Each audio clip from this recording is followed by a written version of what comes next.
Hey creators, welcome back to the club. We're your host. I'm Ebony Chapman. And I'm Akila Friend. And today we are joined by another guest. And so we're so excited to have Kadisha. She is an artist of Cecilia's House. And it's like a luxury brand of art, of Black art and Black imagery. And we're so excited to have you on the podcast. So welcome, Kadisha. Hey, Kadisha.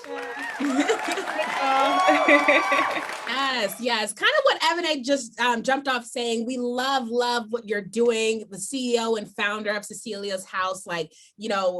Oftentimes when we talk to our friends, when we talk amongst ourselves, we're like, man, the idea of having and owning artwork should be a part of everyone's, vernacular moving forward. Oh you want to be someone popping, like you want to know, like you've elevated in life. Collect art, right? Collect art, and collect art. That's the fact. Yes, and you know what's funny is like I have so many friends that were kind of like, because my friends are we're in that stage of like we're moving out and like we're getting our own places and we're trying to decorate and whatever, and so they were looking for like Black art to hang on their walls, like Black canvases, Black things that like represent them or culture or whatever. And there are a few, but they're limited. And so I'm so happy that we can, talk to you and kind of bring even more light to your business. Yes. So how about you start by telling us a little bit more about Cecilia's House? Like, what is it? We kind of teed it up, but from your mouth, like, what is Cecilia's House and what is your business all about? Wow. Okay. So Cecilia's House is a luxury canvas art company. So we make home decor specifically that is inspired by the style of Black and African American women. And so Cecilia, my name is Kadisha. It's not Cecilia. Cecilia is my grandmother. Her house is the first house that I ever fell in love with home decor and Black art specifically. So I named it after her to honor her legacy and the impact that she's had on me in my life. She's one of my favorite people in this world. And, I started Cecilia's House because, very similarly, you're talking about moving out, right? I was living, I had a roommate and her dad bought us this beautiful piece of Black art. And when I moved, it was her father who purchased it. But I was like, I missed this piece of Black art. I found it so difficult to find affordable Black art, something that just reflected me.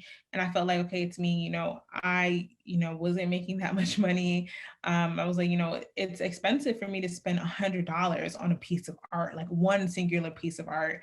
I don't even know if I'm going to like it when it gets here. I had to put it on my credit card. I was doing prints on Etsy. I was trying all kinds of things. And, eventually, I also realized that other Black women were facing this issue, that they were like, I can't find Black art in my local TJ Maxx. I can't find Black art in my local Burlington, Home Goods, any of those stores. And so I was like, there has to be a way.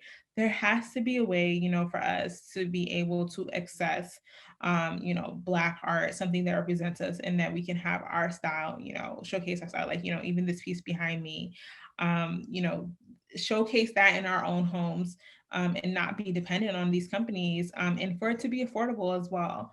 So that's what Cecilia's House is, and I want to offer, high quality, beautiful Black art, that depicts our style and our culture. It's super authentic. And, for people to just be able to, purchase it without even thinking about it. I don't have to feel like I'm breaking the bank or I have to put it on my credit card, and pay it off way later. But I know that, I can always go into Cecilia's House and I can always find a piece of art that will represent me and my style and, reflect me and then, be able to show it in my house. I mean, you're like, this business model I already know is going to sell because you're saying all these things. I'm like, yes. And what else I really love is like that you named it after your grandmother. And the reason why I even love that more is because I feel like when you go to your grandma's house, like either she's baking cookies or cooking. My grandmother's a baker. She's a baker. She loves it's home. She's always baking.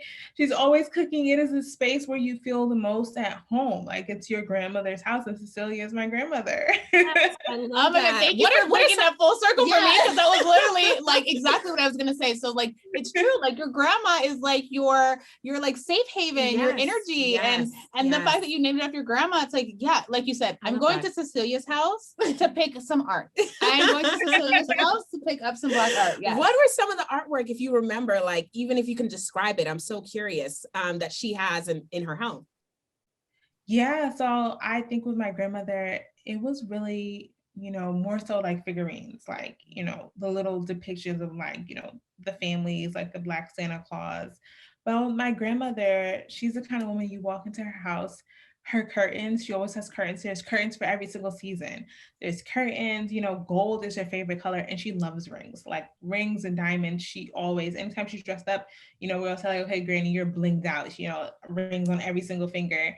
But like, every single seating, in the same way that the rings are on her fingers, every single seating at the table has like, a placemat. And then it has like, a dolly on top of it.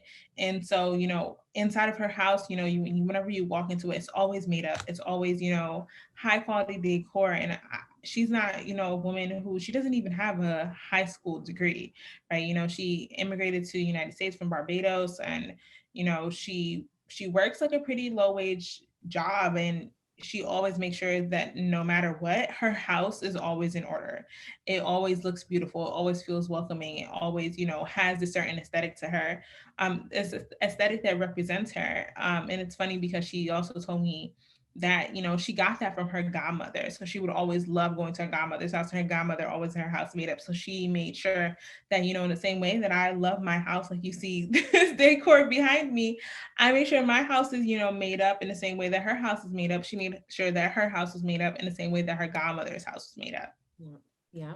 It matters. That's why, because those are the memories that fill you, and that's what you really, those are like, it's like the generational thing. Yes. Because I know even that's kind of in the same sense of like fashion, right? Like I know a lot of people are like, oh, my grandmother would dress up, or my mom always really dressed up when we went places, and So like, I know like I need to represent myself in this way or this light, because I've always seen that as an example, and you kind of like carry that out. And I think someone's home is something that is a reflection of them, right? It shows their energy, who they are. You kind of get, without even talking to them, you can kind of see their personality. And so in your house, to showcase Black artwork, or to showcase, what is happening, I think that it's important. It's really important. Right. You also talked about, like, I want to backtrack a little bit, because you talked about like the fact that your artwork is definitely more affordable pricing. Can you give a range of like the price points that you targeted and why you decided on those prices? Yeah. And so our smaller prints, the 11 by 14s,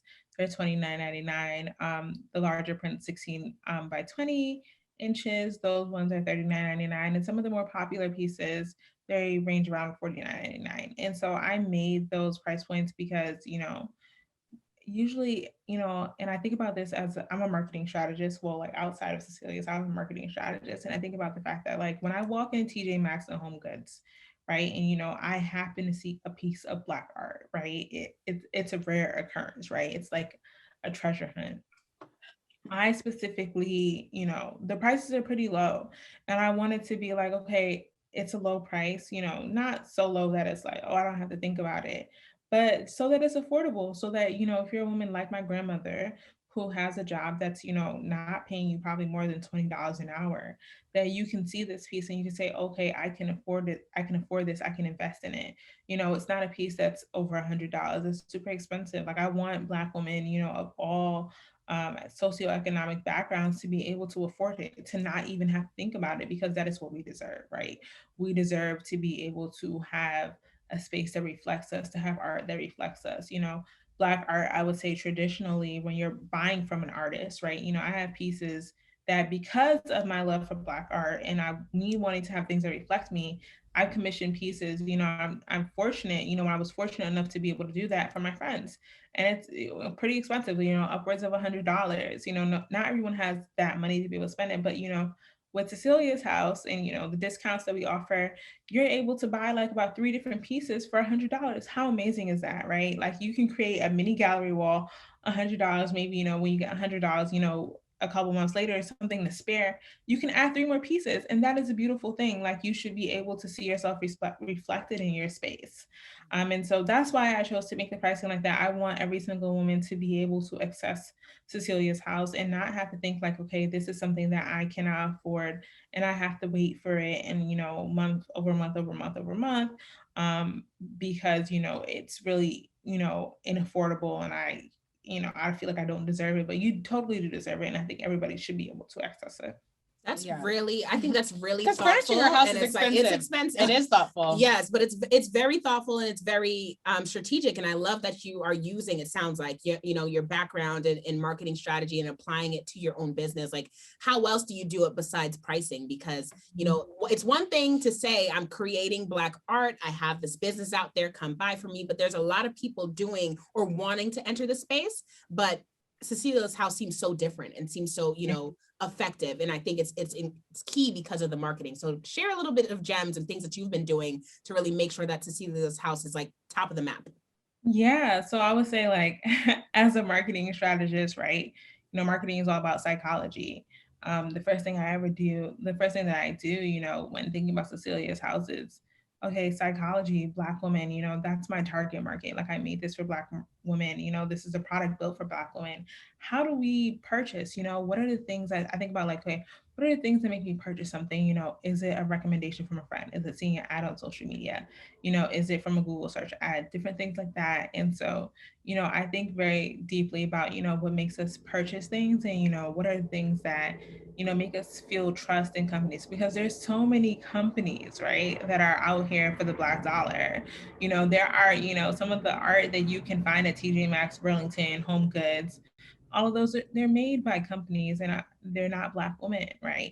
They know that Black women, we have our valuation, like, for products and purchasing, it's higher than any other demographic or segment, right? And so I really try to be authentic in my marketing, and building Cecilia's house as a product, I guess so Cecilia's house is a product, not each individual frame, but thinking about like, okay, what is authentic to Black women?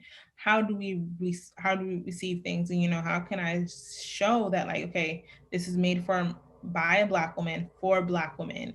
And, it's a little bit different than we think about Black art traditionally. Like, it is Black art, Black wall art, but it's also home decor. Like, how do I think about home decor and build trust with my audience? Because, I am my audience. What are the different things that I want to see psychologically? What's going on in my head when I make a purchase decision? What makes me want to buy immediately? Thinking about all of those things, are how I, put Cecilia's house, in a point where it stands out from the rest. And I think, the number one thing is, like, especially when I talk about like my vision boards, the Black Women's Manifesto, things like that, so many things like that. Like, other companies, they can't replicate that because they don't know Black women. They're not Black women, they're doing this fashion thing. And it's pictures of Black women, and it's easy to put a picture of a Black woman on a canvas, right? But can you speak to a Black woman, and can you speak to her goals? Can you speak to her ambitions? Can you speak to the affirmations that she wants to see? Can you speak her language? You can't do that. You can't do that. And I think it's really important for me to be able to, synthesize that, take those learnings and understand, like, the things that stick out the most about Cecilia's house are the authenticity. How do I take that? How do I build products based off of authenticity? How do I continue to show Black women, like, this is for you, by you? And, it's just always going to be for you and by you, and, represent you so that you can live a life that is, and I think home decor, part of it is inspiring. It's inspiring to walk into your home and feel like at home, and, have things in your house that represent you and, build you up and affirm you, and that Black women should be affirmed. And so that's how I always think about it. How can I continue to affirm Black women? By representing them, visually, by representing them through words and through art, obviously. It makes such a difference. I love that. How can you affirm Black women? Like, that is, I mean, and to think of that and to know that that is the question that you're asking yourself as an art company, like, that's innovative in and of itself. And it sounds like, you definitely have that authenticity factor because you're asking that question. It's not, okay, what price point do I need to make it so that the folks buy it? Or, Right. anything else that's more just strictly business. It's really thinking of it as more of like, I really want to make sure my community is covered. Yeah, it's all about like a mission statement. Like you Yeah. really got to be strong with like your commitment, because like once your values are reflected within your business, I feel like that's when you start to see success, because you're operating in a space of authenticity and being genuine and wanting to help something or someone or groups of people. And then that's when it becomes like, oh my God, yes. Like, because now people are not falling in love with just you and like what your art is, but they're falling in love with your brand. They're falling in love with what it is that you're giving. And so I think that that's super smart. I know that you were mentioning that you are a brand strategist. Are you doing that full-time? Is Cecilia's House your full-time job? Is it 9 to 5 and side hustle? Yeah, so I do have a 9 to 5 job and I do marketing strategy. I also, I consulted full-time working for, I feel like everything in my life, my career path, like led up to this. Cecilia's House is definitely, I want to say it's a side hustle, but in my head, I don't call it a side hustle, because when I wake up in the morning before I go to the gym, I'm packing orders, sending them out, right? During the day, if I have some time, in the middle of my 9 to 5, right? Because we're working from home. How is it a 9 to 5? I took time to, research. I was taking time to do research about Cecilia's House for other things that I need to do. But yeah, so I am a marketing strategist full-time. That is my full-time job. But I dedicate, and sometimes I spend nights, weeks working on pieces for Cecilia's House. Developing the products and making sure that, they are authentic and reflective. Yeah. How long have you been doing? How long have you been doing Cecilia's House? Oh God, girl. The idea came to me in September. I want to say it came to me in September of 2020. Of 2020, and it it came to me in September 2020. I ordered my first product samples in October 2020. I placed my first manufacturer order. I handed over the designs in November, and then the products first arrived in my house in January, at the end of January. So I launched on February 1st. And wow. Shut up. That is crazy. Like, okay, it's only July, August. What is this? Whatever month this is. This has only been like it's not even a year. Not even a year. It has not even been a year. Are you surprised about the amount of positive reactions or orders that you've received? Not at all, because when I think about it, like I feel like every single moment has led up to this moment, right, for me. And when I think about all the different avenues that I have gone through to get Black art, I've ordered prints on Etsy, look for frames. I've ordered, canvases from like Redbubble, and then being like, I spent like $100 on this. Don't really like it anymore. It doesn't fit my home decor. I've gone to TJ Maxx. I've gone to Burlington. Listen, I've been up and through every single major home decor store looking for Black art. Like I have been my customer. I have done those searches. I've gone, especially when I'm upstate with my family, driven from store to store to store to store, especially even when I was moving into this place, looking for Black art. And I could not find it. I could never, ever find it. And so, I understand, because I have been that woman and I have looked for these things, and I understand that there are other women like me who have looked for these things and searched for them and searched for them, searched for them. And the thing about it is that even when you find it, it's not authentic. It's just like, a Black woman, right? Maybe they changed this color of her skin, but you can tell from her features, you can tell from her nose, you can tell from the shape of her lips, you can tell from her eyes that she wasn't meant to be Black. They just changed this color of her skin so that she could represent a Black woman, so that they can get the Black dollar. And so I'm not surprised by the response of it at all, to Cecilia's House at all. My customers are like, this is authentic, it's Black, it's not political. A lot of Black art, when you get from Black artists, it's political, right? It's talking about politics, it's talking about, Black Lives Matter and things like that, but it's like about joy. My grandmother, she loves to laugh. That woman loves to laugh.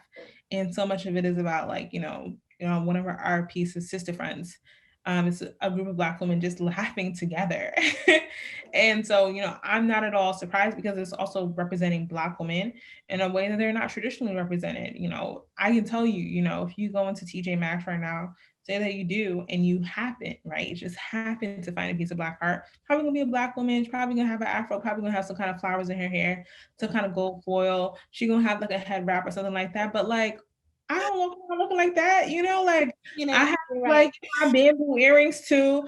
I have like, you know, my chain necklace, and like even this piece behind me, like serving, like, you know, she's authentic. I have my acrylic nails. There's nothing that is representing that. Like, that is who I am authentically. Like, you know, I don't look like this woman who has like, you know, this sharp and pointy nose and, you know, this hair with these flowers. Like, you know, sometimes I wear my hair in a braided ponytail. Sometimes I have my hair in a weave. Sometimes I have a wig. Like, you know, there's so many different things that represent Black women. And, you know, it's not giving that. Like, it's not giving what we need. And I try my best to, you know, be able to create pieces that give and serve us authentically. It's like about, you know, being a Black woman and being a Black woman authentically. And what is authentic about what you're doing is like, you know, it's one thing because we've all been in those situations. You go to the stores that you named, you go on the sites that you named, and you see it. At least for me, it's like, oh, it's not there. I'm just gonna stop looking. Whatever, it's fine. Yeah. Or you know, I'll blow up a piece of art that I want and call it a Find day. it online. Find Google it it. on a day. Blow it up, print Yes. it out at Walmart. I tried that too. Every single Black woman through it. Do Every a whole thing, everything. And I think for you to take it that step further and say, you know what, I don't see it, so let me create it because I'm also passionate about this piece, I think it's so dope. So let's really like dial back and like talk about this. So Yeah. think about the art, you know, this is something you want to create. It doesn't sound like you're drawing it yourself. And if you are, that's amazing. But if not, like, how does that process work from thinking about it? So I mean, there's different pieces. It really depends, right? You know, I can't, you know, to be able to build a business like this at scale, I cannot do everything myself. So I work with different artists, different Black artists, you know, and they sometimes, you know, I'll say like, okay, this is the vision. I want to see, like, here's like a reference image, and this is what I want to see. Even like my little brother, he's an illustrator. I say, okay, his name is Asher. Asher, this is what I want to see. This is the reference. You know, there's some pieces that I have coming out. It's like, okay, there's a Telfar bag in it. Asher, I need like the bamboo, like wristlet and all of that in there. And so, I work with them, and I work with them to say, you know, this is what I want it to look like. This is what I want to represent. But there are some pieces that I do create myself as well. You know, especially like our vision boards, everything like that. You know, there are pieces in our vision board, certain words, like, you know, there's some hidden gems inside of the vision boards that are things that, like, if you know me, you know that represents me. Like, there's words, affirmations that people have spoken over me, things that represent my history and my lineage that I work with. You know, and so in order to be able to scale this, you know, I can't do everything myself, right? You know, I'm doing the marketing. I'm doing the marketing, I'm building a website, I'm shipping, you know, it's like that TikTok meme. It's like, okay, like, hey, I'm Kadisha, and yes, we did that. and I'm Kadisha, and you know, I do the marketing. Hey, I'm Kadisha, and I'm customer service, and I'm Kadisha, and I'm like, you know, I do the vision boards, and I'm Kadisha, and you know, I do everything. In order for me to be able to scale and to give this, you know, I have to work with artists beyond myself. And like I said, like, you know, the vision boards are the original vision board is my personal vision board. It's my personal vision board that I created for myself. And you know, I kind of shared it with some people that, oh my God, are you selling this? Are you selling this? I'm like, you want me to sell this? I was like, okay, like, sure. Like, if that's what you want, I'll do that. You know, the vision boards are our best selling pieces. It's so cute. That's number one selling piece. And it is originally and authentically me. You know, I sit here for like, sometimes some of the vision boards, like some of them take me like weeks and days and days and days.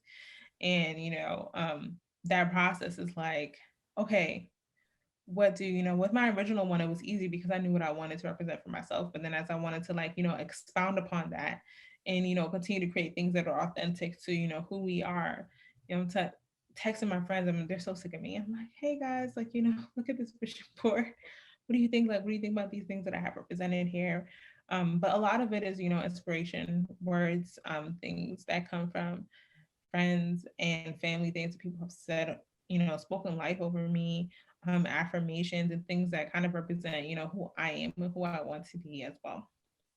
Yeah, I think that that is funny because it is different when you're, you know, representing yourself and then representing other people or other people in the community or other people's thoughts or whatever. It's like, I don't know, like what y'all want, what y'all thinking, how y'all feeling. Maybe you're gonna do like a little poll or like a little like Instagram, like tell me about yourself type thing so you can get a little, because I feel like that can be you know, a little difficult sometimes trying to find that inspiration of like, where am I connecting with my people? I know that you said that you are a brand strategist, which, but did you go to school at all for any type of graphic design or besides your brother? Like, do you have any reference to this design world? I'll tell you this. When I was in elementary school, I used to get in trouble because I would draw pictures of, I would just spend all my time drawing. I would draw pictures of Black women.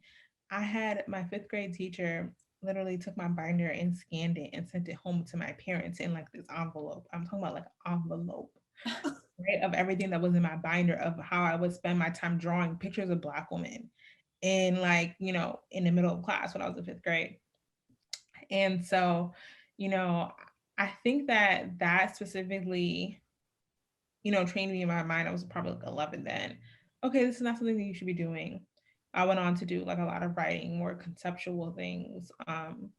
You know, I studied writing. When I went to college, I studied television production. But in television production, I did a lot of animation, and there is still some components of design that you do need to do. But I don't have any like specific visual training. But I've been, you know, using Photoshop since MySpace. You know, I used to do the graphic design stuff then, and like, you know, throughout, you know, my career, even, you know, when I was producing videos, I don't produce videos anymore. Like I said, I'm a marketing strategist, right? You know, I was animating things, like animating videos and, you know, creating and drawing things. So there's been like little pieces here and there, but like definitely, you know, when I was younger, I was drawing all the time, all the time, all the time, all the time. But you know, now I just, you know, I will say, like, you know, even little things when I created that first vision board, I said, I didn't even know I said to my friends, I said, I didn't even know I was this nice in Adobe Illustrator. I had no idea that I could do this. But you know, I've always had like the little pieces here and there, no specific training, but it is something that I definitely want to do. I definitely want to do specific training in the area so that can strengthen my skills, you know, as a creative director who works with artists to produce these pieces and, you know, who creates some of these pieces herself. I mean, that is incredible, like the through line. Yeah, even I hope, do your parents still have the envelope of the things that were sent home? I don't know. I haven't asked them. I have not asked them. I'm sure they do. I feel like parents hoard everything. Like they have it in the attic or in the basement somewhere. Something. I gotta go home and check. Yes. You might get some new inspiration. I'm saying like it's so cool too. Like, you know, like you said, you commission a lot of, or at least partner with a lot of Black artists when it comes to creating the canvases that you then sell. Like, how do you decipher like which artist you want to work with and which piece you think is a good piece for your audience? Like, how does that work? It's so hard. It's so hard because, you know, it doesn't stop there. You know, sometimes my artists I work with, they bring it to like 70%, you know, and I'll bring it to like 100%. And I'm like, okay, maybe this color isn't right. You know, maybe the shading on her face isn't right. You know, maybe we need to stop, or maybe, you know, I need to work with another artist to get this to be 100% specifically. So it is very difficult. It's a difficult process, but you know, I like to let my customers tell me what they want. You know, my customers, certain pieces when they buy it, I'm like, okay, I can understand that because this is something that is selling every single week, that this is what my customers want more of, right? So, you know, how can I iterate on that specific design? But you know, at first it was, you know, really just thinking about themes. So what are the things, you know, I try to figure out, you know, as a marketing strategist, I'm like not thinking about myself specifically, but I'm like, okay, where are the gaps in art, right? You know, when I go into TJ Maxx, Home Goods, whatever, and I'm looking for art, like, you know, say I do find a piece of art, like, but where are the gaps? And so I try to iterate on those specific things. And then I came with themes based off of those things that I felt like were missing that aren't accessible in the world. You know, you can't go into any store to get it at all. You know, some of them work and some of them didn't work. Some things that I thought were gonna, let me tell you, everything that I thought was gonna be great, flopped. Everything that I was like, nobody's gonna want that, loved it. about the first day. I'm like, why would people want this? Nope, gone. Oh my goodness, I didn't even get to get one for myself. I can't even keep one for my own house. And so, it is definitely a process, it's test and trial. It's still very early. It's still very, very early. I don't know what is going to work. I don't know, what is continuing to work. I don't know if some things are seasonal. As a marketer, I know that it takes a while to be able to understand and to synthesize data and to say like, okay, once I get to a year, I'll be able to say like, okay, I know that, at this time of year, this is what will sell, specifically. I know that this is the time where things will be at volume. Maybe this kind of print only sells during this time of year. And so, the relationship with the artist, it really is kind of like test and trial. But, I don't want to be continuing to create certain things to create art all the time, right? I think that we'll get to a point where, we have our core pieces, and then sometimes I'm just introducing like new pieces here and there and everywhere. And my mom is very vocal. Well, no, Kadisha, this is what you need to create because this is what I've been looking for and I can't find it. And she's not wrong. That woman is not wrong at all. Mom always knows best. I bet it just like helps embolden her. Like, okay, you see what happened the last time. I told you this. Listen, that's literally my mother. My mother is literally like, okay, Kadisha, let me tell you, I've been searching for art for this X and Y and Z for years, and I could not find it. And you need to create this. And she's like, before you place an order, because the relationship with the manufacturer is like, I have my designs. I know people ask, like, because people have never known me to be an artist, right? They've never known me to be a creative person. I'm a marketer, I was consultant, I work with really big brands. That's what a lot of people know me for. So then all of a sudden I popped out of nowhere with this art company. Out of nowhere, literally out of the dust. Nobody, everybody's like, what? And yeah, so like, people, I come out like nowhere with this thing, and so my mom, I'm like, okay, well, I want to do this, and she's like, no, Kadisha, I know specifically that I want this thing, and I've been searching for it forever and ever. And maybe you need to, when you place your order with the manufacturers, like, I hand over to them the designs and I say, okay, this is what I wanted, what size it needs to be. It's not like the manufacturer has the designs ready. Because people ask me that, like, oh, do you just get them for no? If I just got it for the manufacturer, then you would see them in Burlington. Like, these are all originals. Everything at Cecilia's house is original.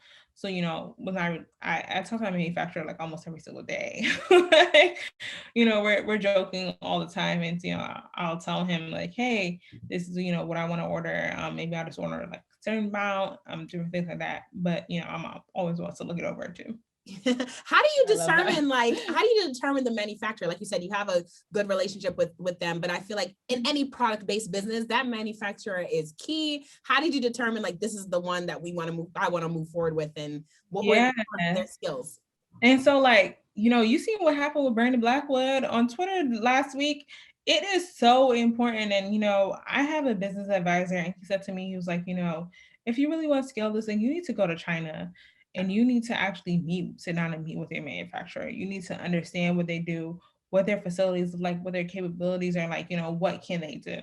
And so, it was really scary. The whole process was really scary. Once I figured out like, okay, in order for me to do this in a way, and, my mind was always like, I want Black women to, like I said, I want this to be affordable for Black women. And I knew that in order for this to be affordable for Black women, that I would have to outsource it overseas. I knew that for a fact.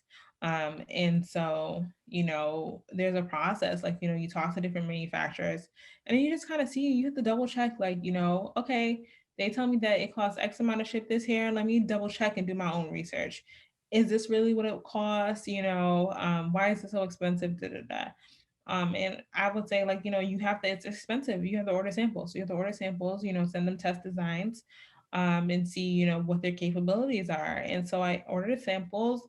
And I want to say, like, it was really scary. It was really scary. And it wasn't, a significant amount of money. It wasn't like $1,000 toward it. And I was, I don't know. I don't know if I want to do it. And I just one day was like, you got to do it. Just hit send, just pay for it right now.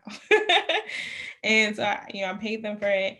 And the sample came back and I was so blown away. I was so blown away that I quite literally was like, I was like, I have to get this. Like, there is no question about it.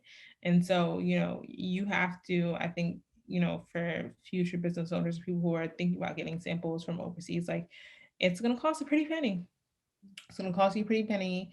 But this times, you can negotiate with them. They can apply that towards a future order that's a bulk order.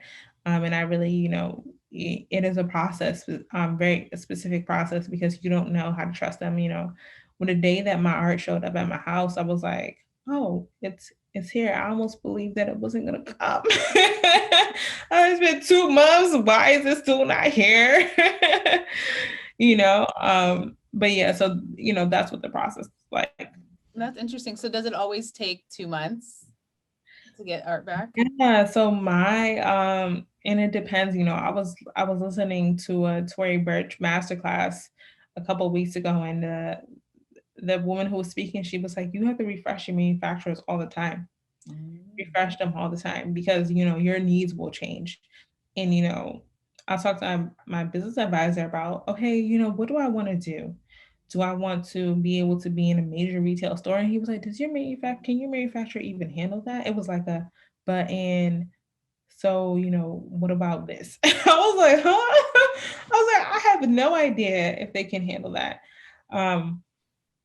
And so yeah, I would say that it's real. I'm so sorry. I completely forgot the question. No, I mean, you're answering it. Yeah, exactly. No, I was just asking if it always took 2 months for you to like receive, like, oh yeah. Like, you order something, like, does it always take 2 months for you to like receive the stuff and ship it out? Yeah, so yeah, probably about 2 months from the day, I would say, from the day that I placed the order to the day that it shows up in my house, it takes about 2 months. Wow. Yeah, I mean, that's good to know, because then it's kind of like, and that makes sense that, the Tory Burch masterclass is saying, yeah, refresh those things. Your needs are going to change. And I think that that's a great thing to tell people, because I think sometimes you get comfortable in what it is that you're doing, and you're like, yeah, like, it's selling, this is fine, it's going great. Yeah. And you don't realize that. So, I mean, you obviously still being new in this like retail space, I guess kind of like what are the things that you've learned, and what are the things that you're obviously going to continue to learn, because you're like literally under a year. Yeah, so I would say, right now it's about building relationships. Like, I have a strong relationship with my manufacturer. Like I said, I talk to him almost every single day. There's certain ideas that I have sometimes that I run it off of him, and there's certain products I'm iterating on that I'm starting to introduce new manufacturers. Like, so there are new things that are starting to come to Cecilia's house. We have bags that we're going to be launching, to carry the art. So, if you can shop the art in store, you also have this really beautiful bag that's going to be able to come with the art. And, I might even gift it to some of my customers within their packages, right? And so I would say, one of the things I'm learning right now is like, okay, I have this manufacturer, but like, if I want to be able to do these things at scale, how can I change it, right? Is this the right manufacturer that I need to work with? But I also need to make the trip actually to go meet them in person. Like, I need to actually go to China, and I need to meet them in person to be able to differentiate that. I need to go to China, I need to meet the other manufacturers in person.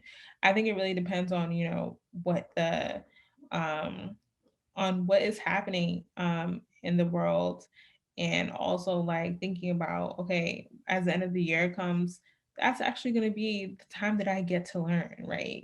Black Friday season, holiday season, that's going to be the time that I'm getting to understand. And that's what I'm preparing for right now. Like, I'm thinking about, okay, what are the marketing activities that I can implement that, leading up to October, November, December, right? Because when you think about people, we don't think like it's not Black Friday. We don't start thinking about Black Friday on November, whatever day, right? You start thinking about that September, October, November, December, right? That's the marketing strategist.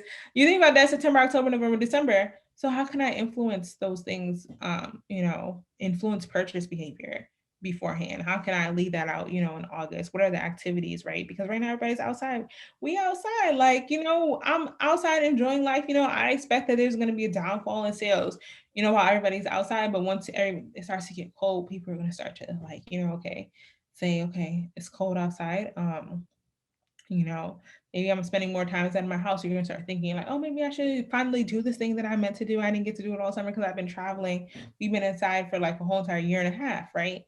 And so I'm still learning a lot. And I think that, that will be the biggest period for my learnings, and be able to understand like, is this a manufacturer that I need, right? You know, can I get a manufacturer who can, you know, do different things for me?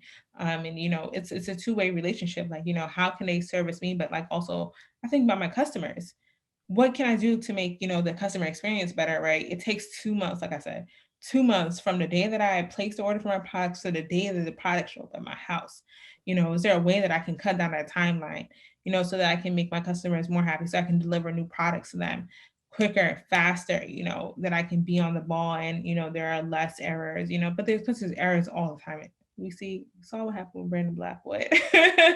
Oh, Crazy. I'm Twitter. I'm kind of on Twitter, but not really on Twitter, girls. So what happened? What happened? Yeah, I mean, it was like, you know, I love Brandon Blackwood. I have some of his bags. I have 2 more on the way. Really? And yeah, I have 2 more on the way. And You weren't able to get it. That's amazing. Okay, but go ahead with the story. the first one I got it within 2 weeks. I'm like, the other one, I'm like, okay, looking at my clock, I'm like, so when did I order that bag? Right. But as a business owner, I understand, right? You know, I understand that these, you know, you're starting to scale. And like when my last order came in, when my last set of products came into my house, and you know, I run everything out of my house. I literally had like 60 orders to send out the door as soon as they came in. Like some of the stuff never even made it to the shelves. You know, I said, okay, we're gonna put it on the floor and we're just gonna start sending them out, packing them. You know, the UPS driver who dropped off my stuff, I said to her, I said, no, you dropped off 20 boxes here yesterday. I got 40 packages for you to go out the door. Like the next day when she came with the rest of the order.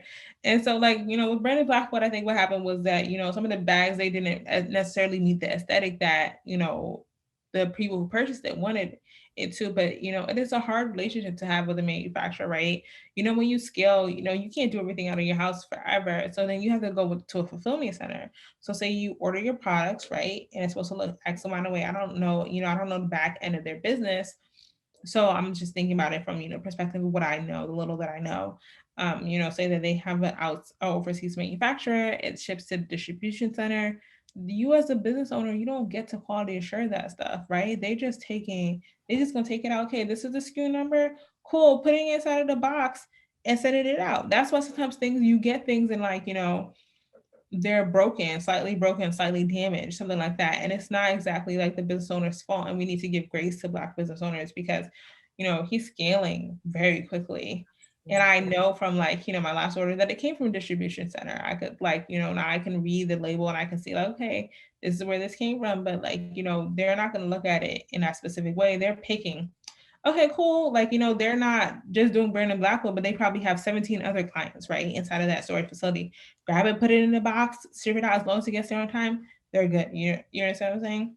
Yeah, I mean, that totally makes sense. And I think, you know, within that space, you know, I feel like the Black-owned businesses, even though they're scaling and everyone's all about it right now and this, that, and the third, I feel like there is low-key still a stereotype around buying from Black-owned businesses because of maybe the shipment time that it takes, or the fact that like, oh, I got something and it wasn't quality controlled, like what's happening with this, that, and the third. And even though we might give grace to like another company, right? Like, oh, this is terrible, I'm just going to send it back and just get another one. That's for a Black-owned business.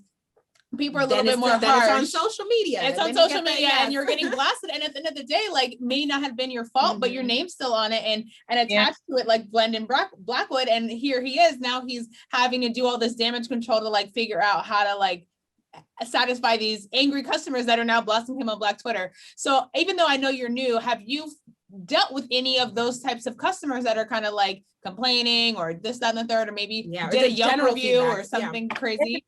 I mean, I've had customers contact me, maybe their things showed up broken, their frames showed up, their frames are really fragile. And, you know, I learned from my mentor, you know, you always lead with grace.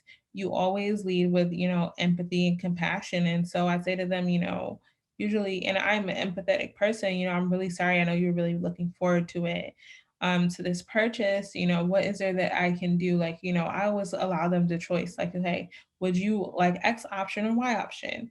You know, what is better for you? You know, do you want to return it or do you want to keep the item? You know, what do you actually want? And so I would say like, you know, being flexible with your customers because, you know, I've had customers who receive broken items.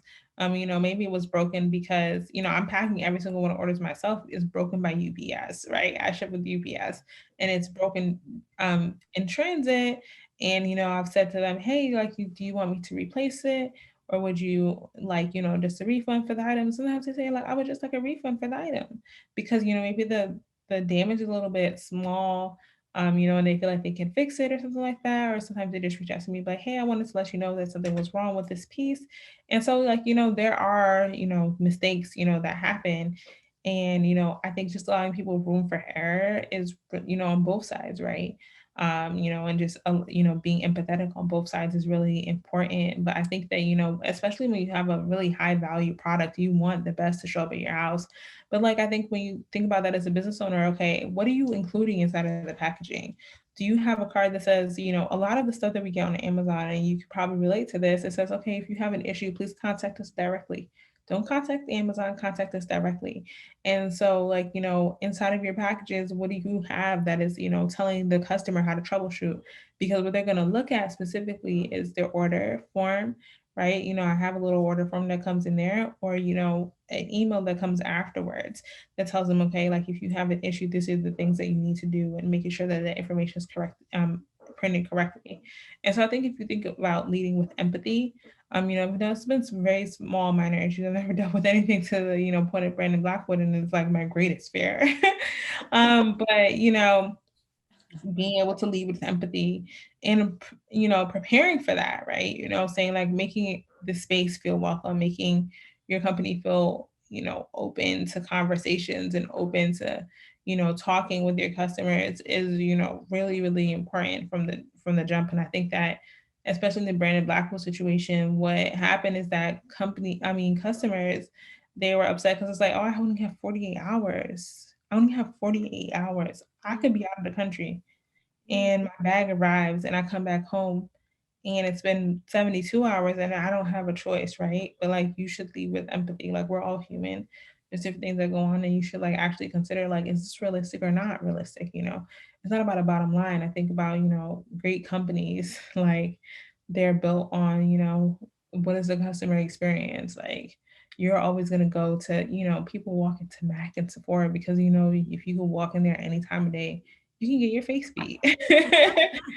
Right? Like, it's about the experience.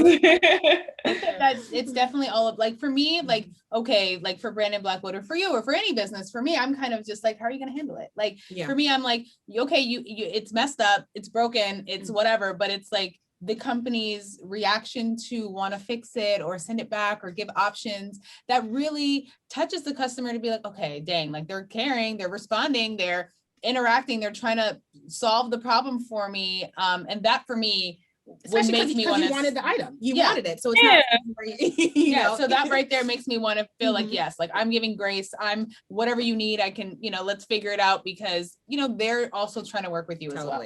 Totally. I want to talk a little bit more about the fact that, yes, you're under a year. I just want to know from your perspective, like, what does it truly mean to, as a Black woman selling art to Black women, to see that people are just generally enjoying your vision, enjoying what you're putting forth? Like, how do you feel about all this?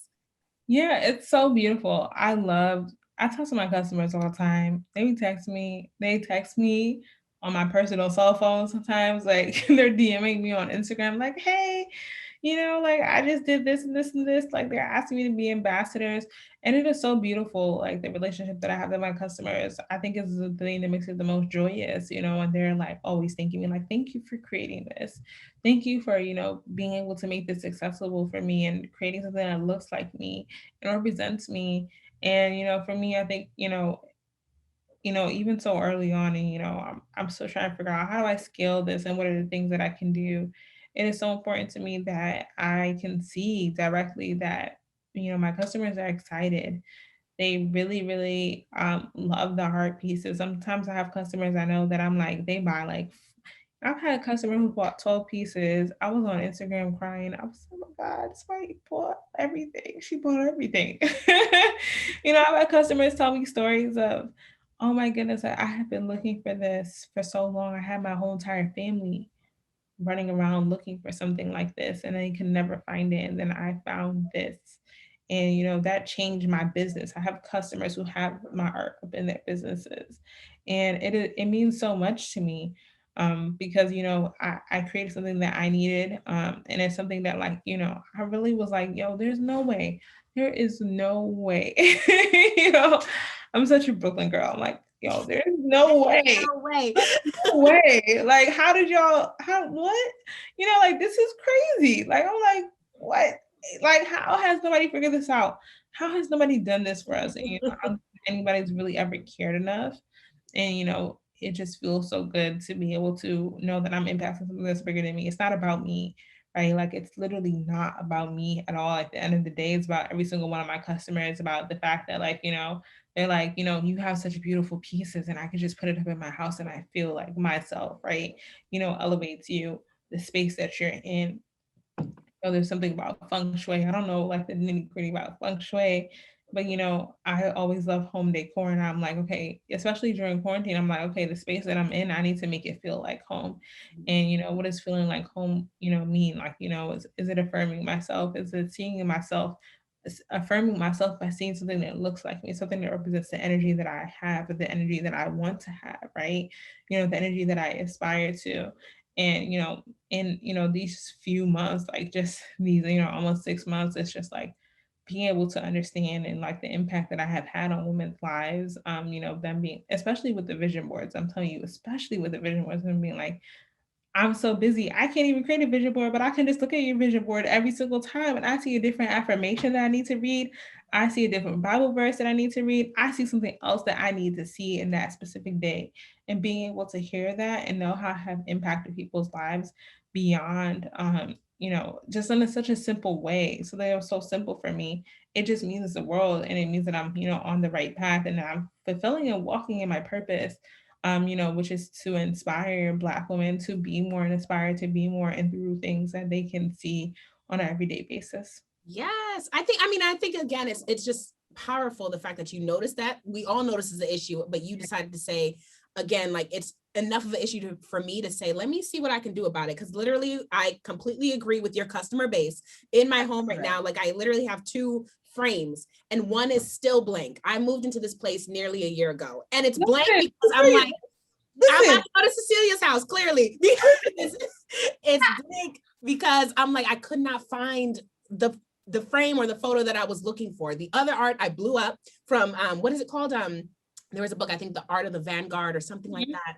It's like a Black art there, but the other piece, I mean, I'm clearly gonna get from Cecilia's. And for anybody else, you know, we're doing a giveaway. It's gonna be, if you're early, 20% off. You catch more details on our Instagram, on Cecilia's house Instagram as well. And you know, like commission some art, get some art for yourself, get some Black pieces, especially this is especially for our Black female listeners, but anyone can get it. Yeah, anyone should get it. Also too, do you do custom pieces? No, not yet. I have tried to do select pieces, but it is a very long process. You know, it takes, like I said, two months, right, to get it done. You know, and that doesn't even include the time it takes to do illustrations. But you know, it's something that I'm hoping to do eventually. You know, as I scale to be able to do custom pieces, especially. You know, I'm thinking about doing Black love as a specific custom thing because I've learned that my customers, like from what they've told me, they want to be able to see their partner and themselves represented. And so I want to be able to do that for them. And so, you know, I don't do custom pieces right now, but I'm definitely thinking about it, and hoping that I can, you know, maybe roll that out soon. Yeah, I think that would be really exciting. I think people, you know, like we said, we love to see ourselves reflected in the art, and then to even see it even more personalized, I think even takes it to the next level. And so I'm super excited for you to, you know, figure out that process, because I think that that'll be a really great moneymaker for you, honestly. So I mean, I want to make sure that we get a sense of, I feel like you touched on it already, but like, what's the bigger vision here? You know, you've been doing this for some months now. Like, how has things changed since you started, and where you're trying to go next? Yeah, I would say that where I'm trying to go next is I want to be in stores. Like I want to be accessible to Black women across the country, right? So, you know, it's one thing to do direct to consumer e-commerce model, but I want to be, you know, I want you to be able to walk into a Target and be able to see Cecilia's house on the shelves. You know, I know it's super niche, but like I want Black women everywhere, you know, who aren't necessarily influenced by like, say social media ads, right? To be able to say, oh, I can walk into this store and I can purchase this thing that looks like me. And not during February, right? There's so many activations that, oh, we're doing Black History Month. Okay, Black History is every single day. It's not just February 1st, February 28th. I want my customers to be able to, I want to be able to build that customer base on a larger scale. And I want every single Black woman, like I said, like, I want even like, some of my designs to more accurately portray, Black culture and Black style. I think there's some things that I'm still missing. That I'm like, okay, like I could get on that. Like, my Black woman with dreads, I need to have more, our Black woman with dreads, a Black couple with dreads and things like that. And even like styles like this ponytail, this braided ponytail that I don't have anything like that, right? But there's some girls who rock a braided ponytail almost every single month, right? I'm obviously called it a pineapple when I was little, but like a lot of little girls love it. I used to love the pineapple. Mommy, put my hair in a pineapple. Like that is so like Black culture. But I want to be able to continue to create and build a space where we can find art that is authentic and that you're like, okay, I'm gonna go to Cecilia's house because I know that I can find anything that can represent you. I can find something for my best friend. Maybe she wants a piece for her house. And this reminds me of her. This looks like her. This is her energy. It's giving me her energy. Yeah, So, that's what I'm really looking for. Yeah. Listen, a lot of my customers, they love gifting and stuff. I'm like, it's so interesting to see like, that people are gifting, I can see from the orders, like, okay, they bought it for themselves, but it's going to somebody in different name to a different address. Yeah. And it's so beautiful to see that a lot of it is being gifted as well. Mm-hmm. That's awesome. You know what else is a gift? The Black Creators Club. Amen. We work so hard on the show. So the best way you can repay us is just share the show with a friend, subscribe to our YouTube page, listen to us on Apple or Spotify. Everything is at the Black Creators Club. And when you do, rate us, subscribe, comment, let us know how you feel. And if you want to potentially be a guest on the show or know someone that you know would be an awesome person for us to interview, definitely just reach out to us at the Black Creators Club at gmail.com. I was about to call you Cecilia. That's your grandma. I'm like, you embody Cecilia's house, okay? Kadisha, this was incredible. And again, for our listeners and our viewers, like I said, we're doing a giveaway because I mean, you need some Cecilia's house in your house. In your house. Exactly. I need it in my house as well. So just stay tuned. We have everything listed below, and we'll also, obviously share it on our socials. But Kadisha, is there anything else? Anything else you want to share? The only other thing I want to share is that Black women deserve to be affirmed. That's it. That's how I want to end it. Black women deserve to be affirmed. I love that. That's a quotable right there. Yes. So that's what we're going to be using because that is fire. Please let everyone know where they can find you on social media. Yes, you can find us at Cecilia's.house, CECILIAS.house. That's the website. That is our Instagram handle. That is our TikTok handle. Facebook.com/Cecilia's House Art. Anywhere you type in Cecilia's house, you should be able to find us. Yeah, so click that Googler. Okay, I heard you Google it, right? Where can they find you on social? You can find me chatting business, pop culture, and my general lifestyle at Aquila Friend. Yes, and you can find me on Instagram chatting everything Black-owned businesses, and of course, the Black Creators Club at Ebony Chapman 12. Thank you so much, Kadisha, for joining us today. We really appreciate it. This was amazing talk. We cannot wait to get some Cecilia's house in the house. And of course, for all of our listeners to have a little piece of your grandma in their house as well, with our discount code, which will be CCC, and you can see that on our Instagram. We'll put that there. But thank you guys so much for joining us. And remember to always abide by your ABCs. Always be creating.